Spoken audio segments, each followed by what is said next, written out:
एक ज्वाइंट परिवार था जिसमें परिवार कई सालों से एक साथ रहता था।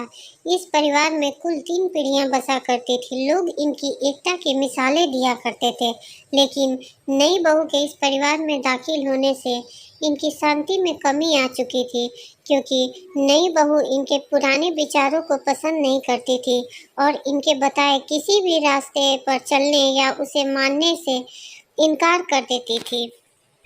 हम लोगों को अपने बहू को समझने की कोशिश करनी चाहिए। उसे थोड़ा समय देना होगा ताकि वो हमारे परिवार को समझ सके। कल बहू मायके से वापस आ जाएगी और अब हमें पूरी कोशिश करना है कि हमारी बहू को कोई तकलीफ ना हो पाए।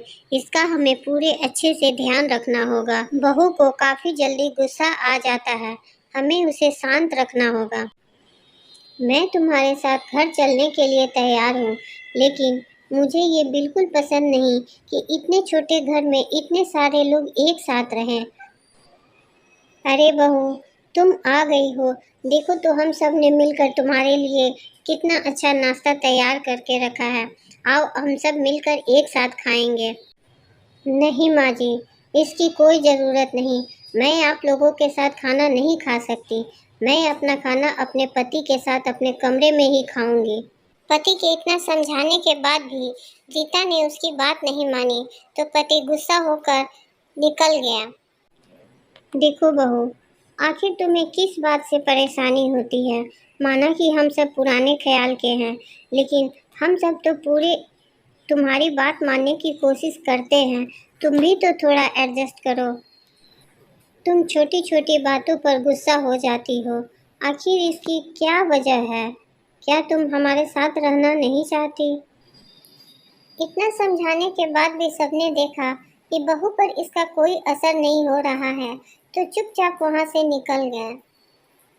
इनके जाते ही बहू गुस्से से लाल हो उठी और अपने कमरे में जाकर रोने लगी।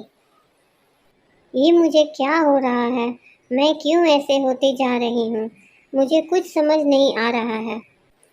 तभी बहू एक तांत्रिक के पास पहुंची और उसने अपनी सारी परेशानी उस तांत्रिक को बताई और उनसे अपने गुस्से पर काबू पाने का उपाय पूछा।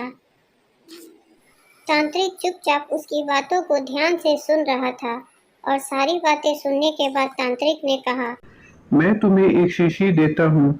जब भी तुम्हें गुस्सा आए तो तुम इसकी 4 बूंद अपनी जुबान पर रख लेना और 10 मिनट तक अपना मुंह बंद रखना। अगर तुम इसे पीने के बाद अपना मुंह बंद नहीं रखोगी, तब ये दवा काम नहीं करेगी। इतना समझाने के बाद तांत्रिक वहां से चला गया। अब बहू दवा पीने के बाद ज्यादा समय चुप रहने लगी।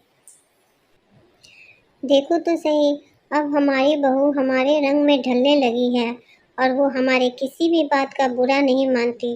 तभी तो वो मुझे कभी जवाब नहीं देती। अगली बार बहू फिर उस तांत्रिक से मिली और अपने बारे में बताया। तब तांत्रिक ने कहा, दरअसल मैंने जो तुम्हें शीशी दवा के रूप में दी थी, उसमें तो पानी भरा था।